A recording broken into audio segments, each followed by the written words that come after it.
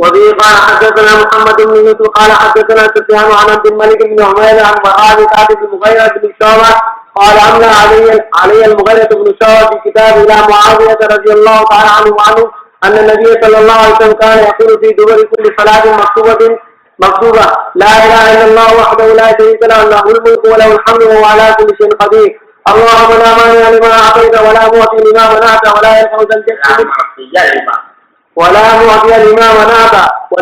الجد منك ذو الجد. فقال ثبت عن عبد الملك بهذا وقال الحسن جد غناه وعن الحسن عن القاسم بن مخيمرة عن وراد بهذا القاسم بن مخيمرة عن وراد بهذا لا ينفع ذا الجد منك الجد.